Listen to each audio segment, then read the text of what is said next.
বিসমিল্লাহির রহমানির রাহিম। আজকে অত্যন্ত দুঃখ ভারাক্রান্ত হৃদয়ে কিছু কথা বলার জন্য সারা বাংলাদেশের আওয়ামী লীগের নেতাকর্মী ভাই বোন এবং যারা মুক্তিযুদ্ধের পক্ষের শক্তি, স্বাধীনতার পক্ষের শক্তি, সবার দৃষ্টি আকর্ষণ করার জন্য এবং আমার মনের কিছু কথা আপনাদের সাথে শেয়ার করার জন্য আজকের আমার এই কথাগুলো বলছি। দয়া করে আমার কথাগুলো একটু মনোযোগ দিয়ে শুনবেন। পরিবারতন্ত্র বর্তমানে বাংলাদেশ আওয়ামী লীগের সবচেয়ে বড় ক্ষতির কারণ হয়ে গেছে পরিবারতন্ত্র। আমি কেন আজকে এই দুঃখ ভারাক্রান্ত হৃদয়ে বলছি, আপনারা দেখছেন যে বাগেরহাটের যে বাগেরহাট সদর উপজেলার ছাত্রলীগের সভাপতি সাদ্দামের মৃত্যুকে নিয়ে এবং তার স্ত্রী এবং সন্তানদের আত্মহত্যা,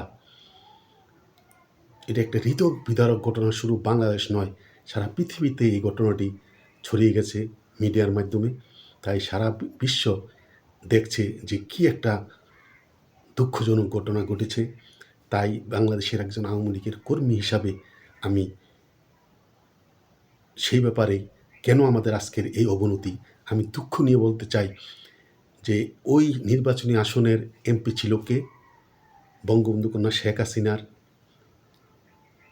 তার ওই চাচাতো ভাই শেখ হেলালের ছেলে শেখ তন্ময়। আপনারা জানেন তারা হাজার হাজার কোটি টাকার মালিক, কিন্তু একটা উপজেলার ছাত্রলীগের সভাপতি সে জেলখানার মধ্যে, তার স্ত্রী সন্তানরা আত্মহত্যা করবে কেন? নিশ্চয় সাংসারিক এবং অভাব অনটনে তারা অসহ্য হয়ে গেছে। এই আসামির জন্য দৌড়াদৌড়ি করতে করতে টাকা পয়সা খরচ করে তারা নিঃস্ব হয়ে শেষ পর্যন্ত আত্মহত্যার পথ বেছে নিয়েছে। শুধু একটা ঘটনা যশোরের, এই বাগেরহাটের, এরকম সারা বাংলাদেশে প্রচুর ঘটনা ঘটছে যেগুলো এখন পর্যন্ত নিউজ হচ্ছে না। আপনারা অনলাইনে ইউটিউবে আপনারা দেখতে পারবেন যে কত আকুতি মিনতি স্ত্রী স্বামীর জন্য জামিন হচ্ছে, আবার জেলখানা থেকে বাইর হওয়ার সাথে সাথে তাকে আবার অ্যারেস্ট করছে। বাচ্চাদের শিশুরা কাঁদছে বাবার কোলে যাওয়ার জন্য। কী একটা আকুতি সারা বাংলাদেশে শুরু হয়েছে। তাই এই আমি বলবো যে সাপের পতন যে মাথা থেকে শুরু, মাছের পতন এই পতন শুরু হয় মাথা থেকে, ঠিক তেমনি আমাদের এই আওয়ামী লীগের পতন শুরু হয়ে গেছে মাথা থেকে। আমি সংক্ষেপে কথাগুলো বলছি। আমি যেহেতু বঙ্গবন্ধুকে দেখেছি, ওই আমলটা দেখেছি। বঙ্গবন্ধু শেখ মুজিবুর রহমানের সময় আমরা দু তিনটে আত্মীয়তার কথা শুনেছি যারা রাজনীতি ছিল। একমাত্র তার বাগিনা ছিল শেখ ফজলুল হক মনি এবং হাসনাত এই এই আব্দুর রব সেনিয়াবাদ এবং ইলিয়াস চৌধুরী। এই তিনজনের নামে আমরা শুনতাম যে তার আত্মীয়। এমনকি তার আপন ভাই, বঙ্গবন্ধুর আপন ভাই শেখ নাসিরের নাম আমরা জানতাম না, তিনি রাজনীতি করতেন না। কিন্তু এখন কি দেখলাম, এই বিগত দিনে বঙ্গবন্ধু কন্যা শেখ হাসিনার শুধু আমার জানা সত্ত্বে আমি যেগুলোকে চিনি, যেগুলোর সম্বন্ধে আমার আইডিয়া আছে, তার কিছুটা কয়েকজনের নাম আমি বলতে চাই। ওনার বেয়াই ইঞ্জিনিয়ার মোশাররফ হোসেন এবং ইঞ্জিনিয়ার মোশাররফ হোসেনের মেয়ের জামাই হাবিবুল মিল্লাত এমপি শেখ সেলিম, শেখ সেলিমের বোন জামাই ওমর ফারুক চৌধুরী। এরপরে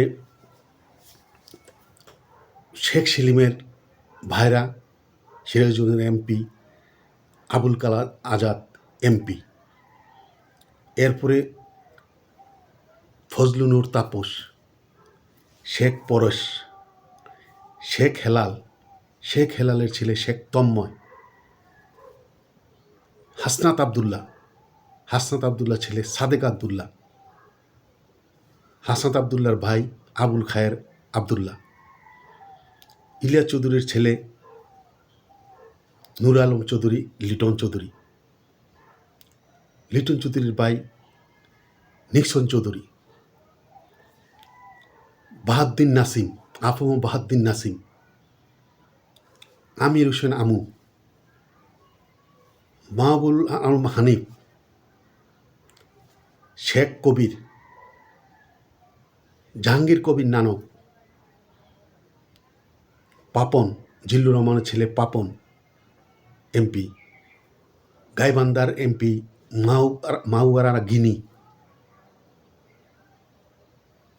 এই কয়েকজন যারা আমি চিনি এগুলো সবগুলাই বঙ্গবন্ধু কন্যা শেখ হাসিনার, কেউ মামাতো ভাই, ফুয়াতো ভাই, শেখ সেলিমের, কেউ ভাইরা, কেউ ফুয়াতো ভাই, আত্মীয়।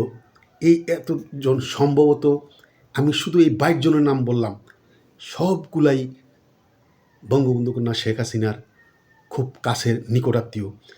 এই কয়জনকে আমি আমার নিজের অভিজ্ঞতায় আমি যাদেরকে চিনি, এই 22 জনের নাম বললাম।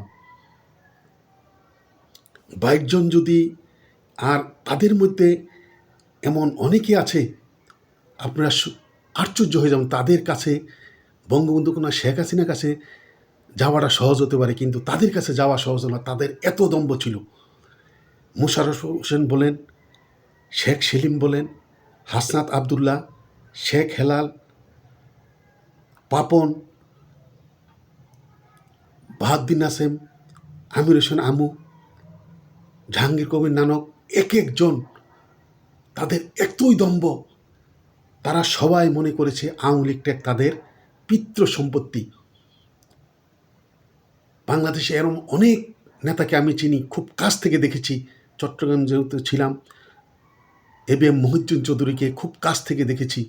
কুমিল্লাতে লেখাপড়া করার সময় কুমিল্লা শহরে থাকার অবস্থা, পাশাপাশি মহকুমা শহর ছিল। জয়নাল হাজারীকে দেখেছি, কাছ থেকে দেখার সৌভাগ্য হয়েছে। এরকম বহু, তারা এই আওয়ামী লীগের মধ্যে তাদের এত অবদান থাকার পরও তাদের দলের মূল্যায়ন হয় নাই, এবি মহিউদ্দিন চৌধুরীর মূল্যায়ন হয় নাই। আর জয়নাল হাজারীকে দেখেছি শেষ বয়সে তাকে তুচ্ছ তাচ্ছ করা হয়েছে। আলাউদ্দিন নাসিম, এই তারা এমন একটা অবস্থা হয়েছে। কিন্তু আজকে আমাদের বাংলাদেশে এই আত্মীয়তার কারণে বঙ্গবন্ধু কন্যা শেখ হাসিনার এই আত্মীয়তার ভেড়াজলে আওয়ামী লীগটা নিঃশ্বাস হয়ে গেছে। দুঃখ নিয়ে বলতে হয়, 1977 সালে কুমিল্লা ভিক্টোরিয়া কলেজে ভর্তি হয়েছি। ভালো ছাত্র থাকায় কুমিল্লা ভিক্টোরিয়া কলেজে ভর্তি হতে পেরেছি। তখন ইন্টারমিডিয়েট পাশ করার পর ঢাকা ভার্সিটিতেও ভর্তি হওয়ার যোগ্যতা ছিল, কিন্তু এই ছাত্র রাজনীতির কারণে তা করতে পারি নাই। কিন্তু 77 সালে ছাত্রলীগের হাত ধরে এই রাজনীতিতে এসে কুমিল্লাতে যখন জিয়াউর রহমান গেছে, তাকে প্রতিহত করার জন্য কুমিল্লা ঈদগাহ মাঠে আমরা ছাত্রলীগের পক্ষ থেকে চেষ্টা করেছি। ওদিন অনেক লাঞ্ছিত হয়েছি। মোস্তাকের মিটিংয়ে হামলা করেছি। এরপরে 90 গণ আন্দোলন, এরশাদ বিরোধী আন্দোলন এবং বিভিন্ন সময় খালেদা জিয়ার বিরুদ্ধে আন্দোলন, প্রতিটি আন্দোলনে থেকে 40-50 বছর রাজনীতিতে থেকে ছাত্রলীগের কুমিল্লা ভিক্টোরিয়া কলেজের একজন সদস্য ছিলাম, ছাত্রলীগ কমিটির।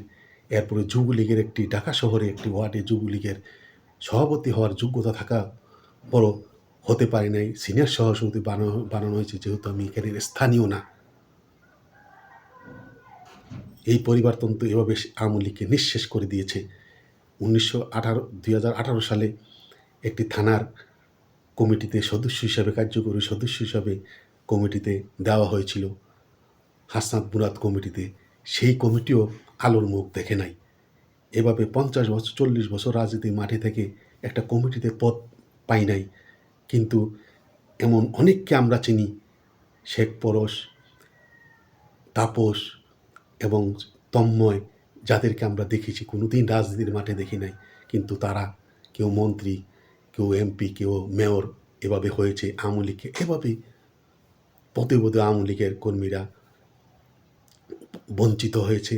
আজকে জীবন লেখাপড়া, রাজনীতি করতে গিয়ে জীবনে লেখাপড়া নষ্ট হয়েছে, সংসার ধর্ম নষ্ট হয়েছে। এই জীবনের শেষ প্রান্তে এসেও এটা মানুষ যেমন নেশাগ্রস্ত হয়, হিরোইন এবং ইয়াবা খেয়ে নেশা হয়, ঠিক তেভাবেই রাজনীতি যে একবার ঢুকে গেলে, ছাত্রলীগ অবস্থায় যেভাবে ঢুকে গিয়েছিলাম, এর থেকে আর বাইর হওয়ার কোনো রাস্তা থাকে না। এটাও একটা মানুষের নেশাগ্রস্ত হয়ে যায়।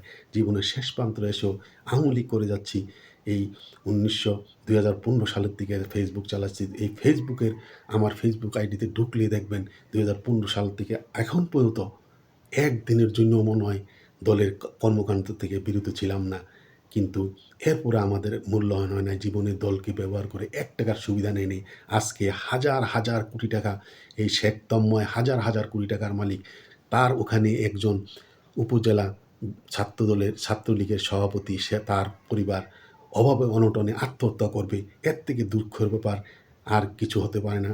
তাই আমার কথাগুলো যারা শুনছেন সবাইকে বলবো, আমরা বঙ্গবন্ধুর আদর্শে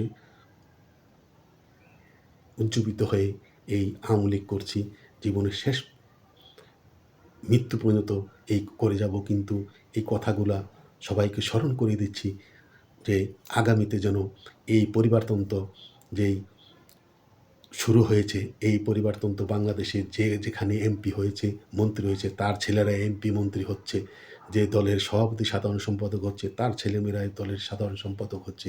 তাই এই ভাই লীগ পরিবারতন্ত্রকে ইয়ে করে আবার নতুন উদ্যমে ভুল থেকে শিক্ষা নিয়ে বঙ্গবন্ধু কন্যা শেখ হাসিনার কাছে আমার বিনীত অনুরোধ থাকবে, আপনি যদি আমার কথাগুলো শোনেন, এই ভুল থেকে শিক্ষা নিয়ে আমরা আগামী দিনে এমনভাবে দলকে এগিয়ে নিয়ে যেতে হবে, যেমন পরিবারতন্ত্র ভাই লীগ যেন আওয়ামী লীগকে আর কুড়ে খেতে না পারে।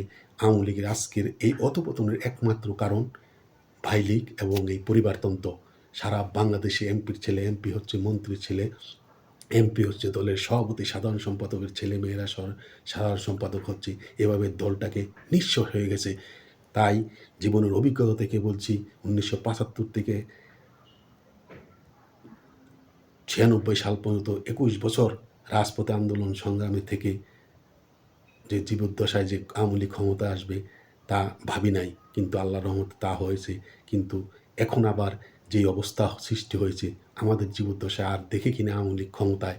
তাই সবাইকে ভুল থেকে শিক্ষা নিয়ে আমরা এগিয়ে যাই এবং এই পরিবারতন্ত্র নিপাত যাক, ভাই লীগ নিপাত যাক, আওয়ামী লীগ মুক্তি পাক। কথা বলে আমার কথা এখানে শেষ করছি। জয় বাংলা, জয় বঙ্গবন্ধু, জয় হোক বাংলা মেহনতি মানুষের।